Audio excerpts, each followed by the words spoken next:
Hey guys, what's up? It's Rygar the Destroyer, and today we're going to be taking a look at the Sand Person from the 40th anniversary line of Star Wars Black Series figures. This guy is really cool, but before we take a closer look at him, let's go ahead and take a look at his packaging. Here it is. Like I said, this is from the 40th anniversary line. There is another release that's going to be in the standard line, so you'll get a couple chances to pick this guy up. But it does have a nice picture from the movie here on the front. And one thing that I think is kind of interesting on here is that it says Sand People. I'm almost positive that has to be a throwback to the original release, because that's worded sort of strangely. I don't know why they would have put that on there. So on the back, it's got all of the other figures that were released in this wave. So overall, pretty standard packaging. So let's go ahead and get back to the figure itself. The Sand Person here stands at exactly 6 inches tall. So like always, he's right in scale with all of your other Black Series figures. And this guy comes with a ton of accessories. The first one here is this rifle, which is just full of detail and paintwork. I wish they painted all of the guns in the Black Series like they did this one. There's like a dark black, gunmetal, silver, and wood, like wood colored brown. So really nice. I really like this accessory a lot. Then he also comes with his little staff here. Again, nice detail. No paintwork on this one, it's just molded. I don't think that there needs to be a ton of paintwork on this one, obviously. And then one thing about this is it splits apart here in the middle. This piece can be set aside, and then you can take this one here and plug it in to the bottom so that you can have a little bit of variation. This one is silver, of course, as you can see, but it fits nicely in there, and of course the detail is really nice. But this isn't the last one. There is also a third one that can be plugged in here, again, to have just a little bit more variation, which I really like.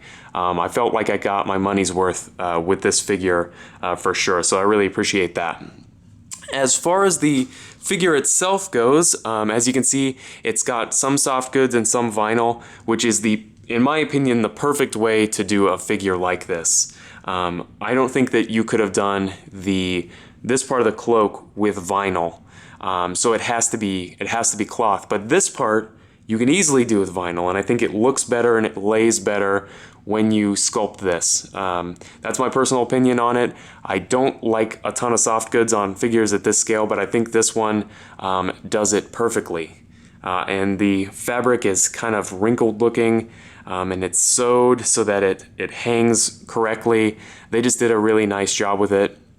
Another thing I want to point out is that they put this little piece around the collar right through here that's separate from the head, as you can see, and that holds the soft goods down at the top so that they don't just go everywhere. It's not just loose. So again, that's a really nice touch. They should do that everywhere they can, if where there is soft goods on figures. It just ends up making the figure look really great. As far as articulation goes, it's pretty good. There are a couple issues, but I'll point them out. He's got a ball peg in the head here, which gives him a really nice range of motion. And then, of course, there's a hinge in the neck, which lets it come forward and back.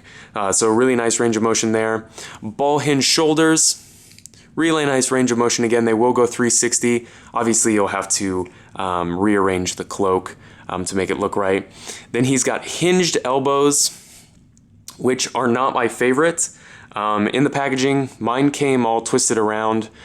So right when you get the figure, you'll have to twist the arm around to make sure that they actually bend this much. But they just don't go as far as I would like them to, especially on this arm. I wish they had just a little bit more range of motion.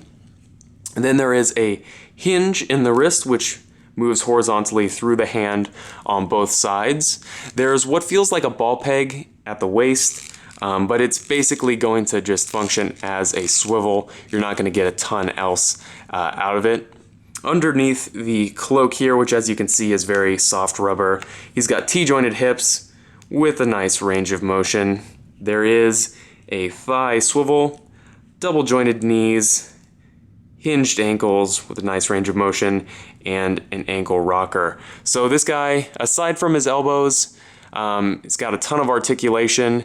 I think overall it looks fantastic, comes with a ton of accessories, so there's no reason that you all shouldn't add this figure to your collection, whether it comes from the 40th anniversary or from the standard line. So anyway, if you have any comments or questions, please leave them down in the comment section below, and I guess I'll see you later.